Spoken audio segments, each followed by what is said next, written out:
Alright, Dean CJ Formaran here at pag-usapan natin ano ba ang pinagkaiba ng inherent risk, control risk, detection risk at saka audit risk. But sa video na ito, ipaliwanag lang muna natin yung inherent risk. Yan, okay? So, pag sinabi kasi nating inherent risk, ito yung risk of material misstatement na pwedeng present dun sa financial statements because of the inherent nature of the account and the company itself. Ano po ang ibig sabihin nun? Kaya nga sinabing inherent.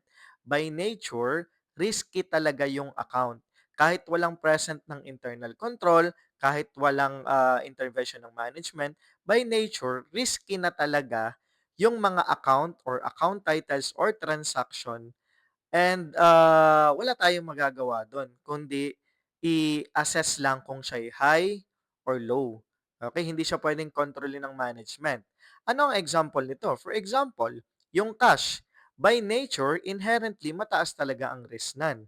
Bakit? Kasi prone niyang manakaw, 'di ba? Madali siyang magamit for any other purpose other than business, 'yan yung mga gano'n. Ano pa?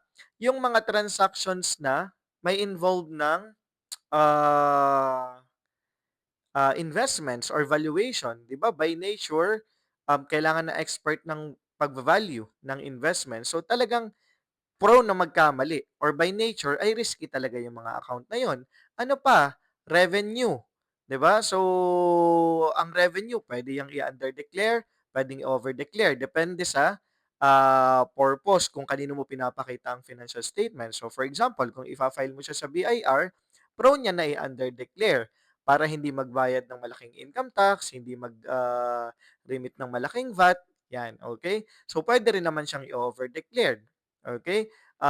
Like for example, gusto mong mag-attract ng maraming investors, 'di ba? So puwede kang mag-over declaration. So depende kung kanino pinapakita. But ang point natin dito is 'pag sinabi nating inherent risk is by nature ay risky na talaga siya kahit walang internal control, kahit walang intervention ni management. Yun lang muna for this video.